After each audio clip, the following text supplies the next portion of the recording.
नमस्ते विद्यार्थी मित्रांनो, आजचा व्हिडिओ पाठ अत्यंत मन लावून व्यवस्थित पहा, कारण हा भाग आपल्या अंतर्गत मूल्यमापनाचा आहे.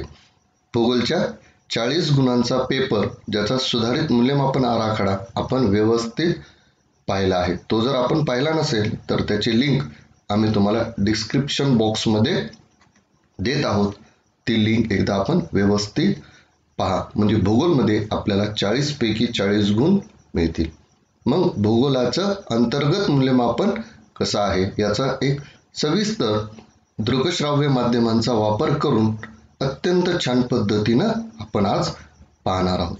चला तर आजच्या भागाला सुरुवात करूया. सर्वात पहिल्यांदा प्रथम सत्र, इयत्ता 9वी इयत्ता 10वी. ग्रहपाठ, गुण, त्याचे रूपांतर.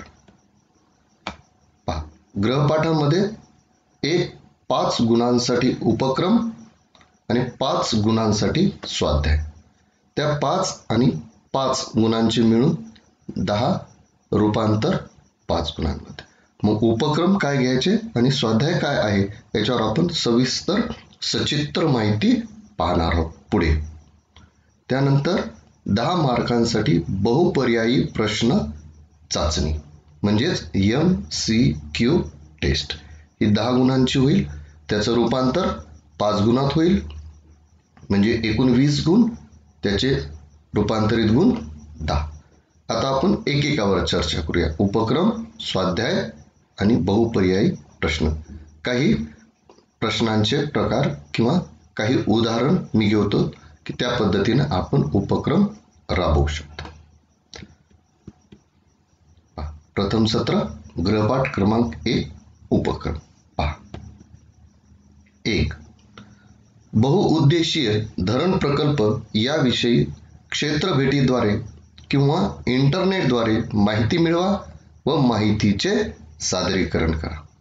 जसं बघा, बहुउद्देशीय धरण एक घेतलंय आपण जायकवाडीचं. मग आपण अशी सचित्र माहिती गोळा करू शकता.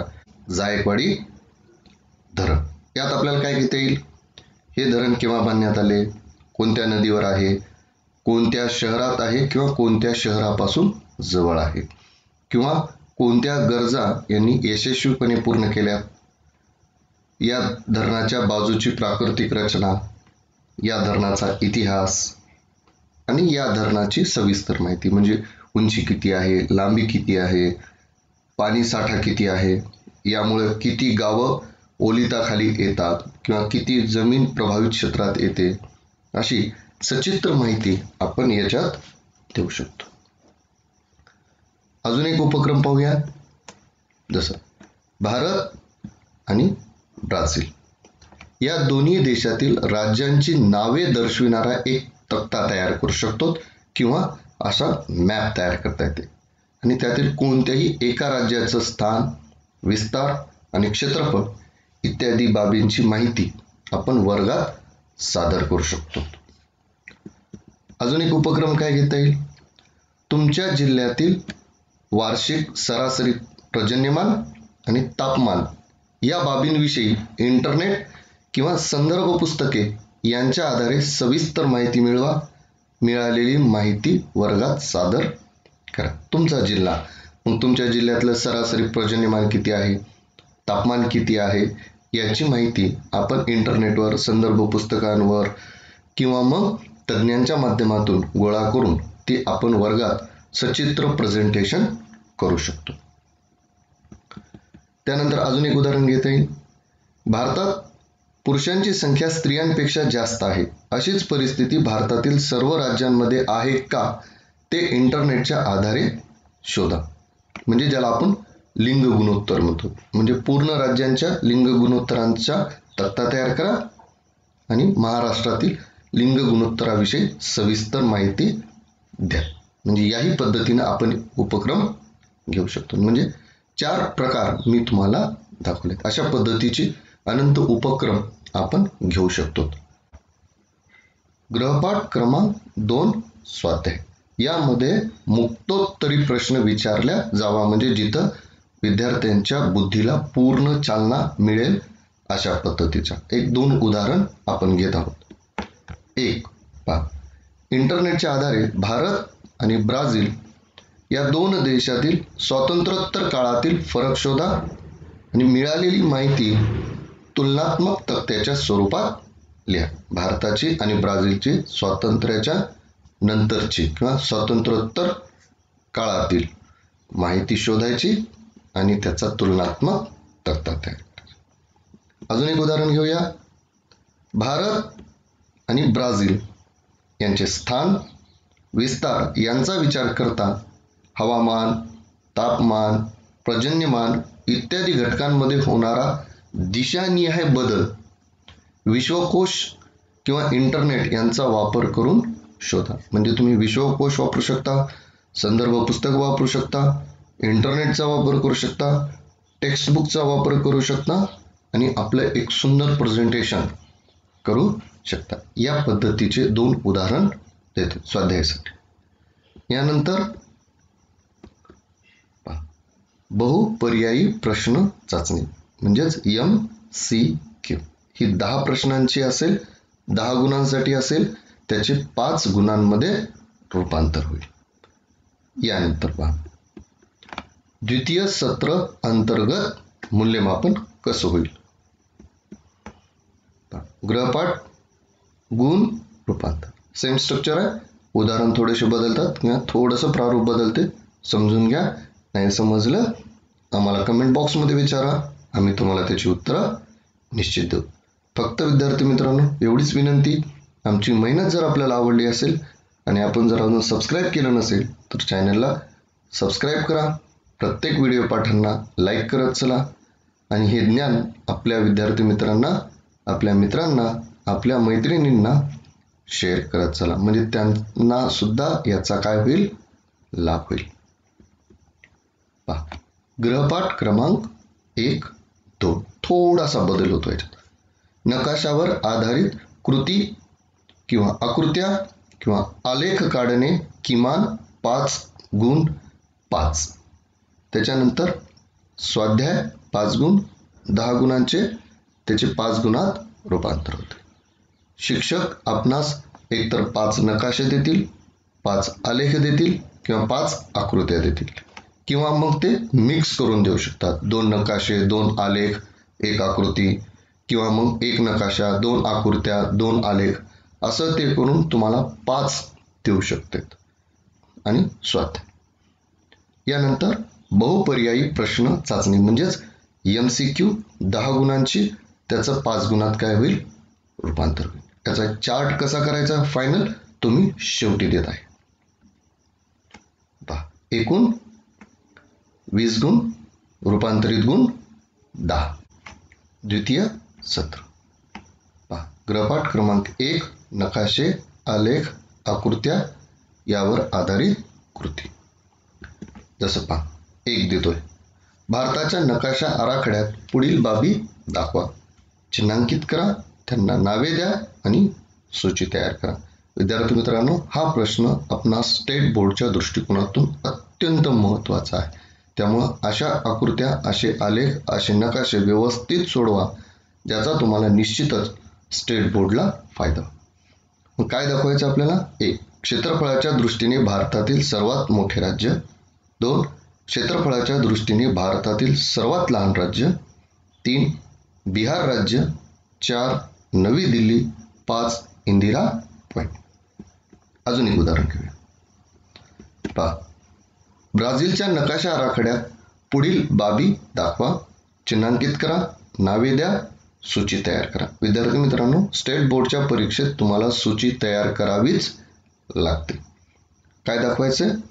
माराजवा बेट, गियाना उच्चभूमी, पिको दी नेब्लिना, ब्राझील उच्चभूमी, अजस्त्र कडा, ॲमेझॉन नदीचे खोरे. नकाशावर आधारित 2 प्रश्न पाहिलेत. आता आलेखांवर आधारित 1 प्रश्न पाहू. आपल्या पाठ्यपुस्तकांमध्ये जेवढे आलेखांचे प्रकार आहेत तेवढ्या आलेखांच्या प्रकारावर आपल्याला प्रश्न विचारला जाऊ शकतो. 1 उदाहरण घेतो. पुढील सारणीत ब्राझीलमधील पर्जन्यमानाचे प्रमाण दिले आहे. ही सांख्यिकीय माहिती वापरून स्तंभालेख तयार करा. ही माहिती वापरून आपल्याला काय तयार करायचे? स्तंभालेख. आपल्या पाठ्यपुस्तकात जेवढे आलेखांचे प्रकार आहेत त्याच्यावर प्रश्न विचारल्या जाऊ शकतात. तिसरा प्रकार पहा, आकृत्यांवर आधारित. पहा, अशा प्रकारच्या आकृत्या आपल्या पाठ्यपुस्तकांमध्ये आहेत. यावर पण आधारित गृहपाठ आपणास शिक्षक देऊ शकतात.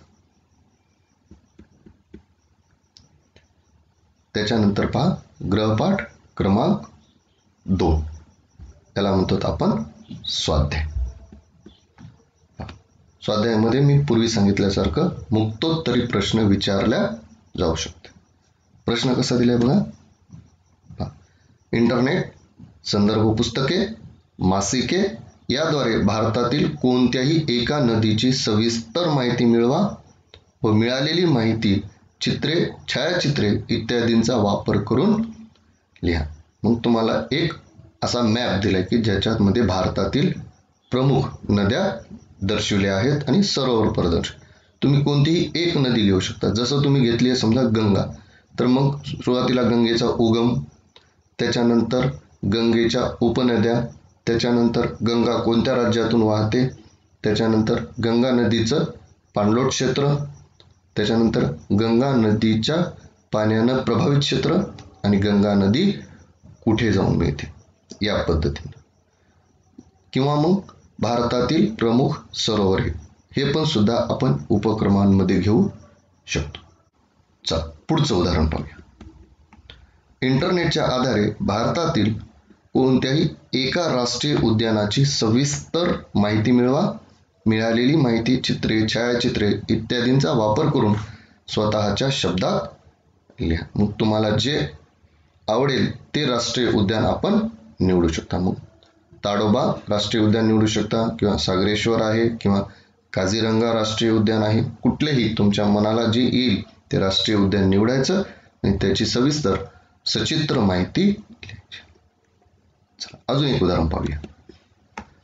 इंटरनेट किंवा मासिके इत्यादींच्या आधारे कोकण किनारपट्टीच्या प्रदेशातील विविध व्यवसायांची माहिती मिळवा. मिळालेली माहिती चित्रे आणि छायाचित्रे इत्यादींच्या आधारे लिहा. कोकण किनारपट्टी, कोकण किनारपट्टीवर असणारे व्यवसाय याची सचित्र माहिती आपण घेऊ शकता. अजून एक उदाहरण घेऊया. तुम्ही भेट दिलेल्या कोणत्याही एका पर्यटन स्थळाची तुमच्या शब्दात मांडणी करा. मी तुम्हाला एक उदाहरण दिले. तुम्ही ज्या ज्या पर्यटन स्थळांना भेट दिला त्याच्यातलं कोणतंही एक छान पर्यटन स्थळ त्याची सचित्र माहिती गोळा करून आपण हा गृहपाठ करू शकता. त्यानंतर विद्यार्थी मित्रांनो, बहुपर्यायी प्रश्न चाचणी गुण 10. 10 गुणांची MCQ टेस्ट होईल. त्याचे तुम्हाला 5 गुणांमध्ये कन्वर्ट होईल. आता फायनल चार्ट बघूया, जो अत्यंत महत्वाचा आहे. अंतर्गत मूल्यमापन. गृहपाठ क्रमांक 1 5 गुण, गृहपाठ क्रमांक 2 5 गुण, एकूण 10, रूपांतरित गुण 5. बहुपर्यायी प्रश्न चाचणी म्हणजे MCQ टेस्ट 10 गुणांची होईल. रूपांतरित गुण 5, एकूण गुण 10. म्हणजे भूगोलाला आपल्याला अंतर्गत गुण 10 आणि इतिहासाला अंतर्गत गुण 10 असे 20 गुण होतात. विद्यार्थी मित्रांनो, इतिहास, भूगोल आणि राज्यशास्त्र या सर्वांमध्ये सर्वात महत्त्वाची भूमिका असते ती MCQची, म्हणजे शॉर्ट क्वेश्चन्सची. तर त्या शॉर्ट क्वेश्चन्सची आपली अत्यंत चांगल्या पद्धतीने तयारी व्हावी यासाठी इतिहास, भूगोल आणि राज्यशास्त्र या सर्व पाठांचे आम्ही बहुपर्यायी म्हणजेच MCQ विथ आन्सर्स हे व्हिडिओ पाठ बनवले आहेत. आपण त्याचा लाभ अवश्य घ्या. त्याचा निश्चितच फायदा आपल्याला स्टेट बोर्डच्या परीक्षेत होतो. त्या सर्वांच्या लिंक्स आम्ही आपणास डिस्क्रिप्शन बॉक्समध्ये देत आहोत. आपण पाहून घ्या. आमची मेहनत, आमच्या टीमची मेहनत आपल्याला आवडली असेल तर चॅनलला सबस्क्राईब करायला विसरू नका आणि प्रत्येक व्हिडिओ पाठांना लाईक करा आणि हे अनमोल ज्ञान आपल्या मित्रांना, मैत्रिणींना आणि गरजवंतांना शेअर करत चला. भेटूया पुढच्या पाठामध्ये. धन्यवाद.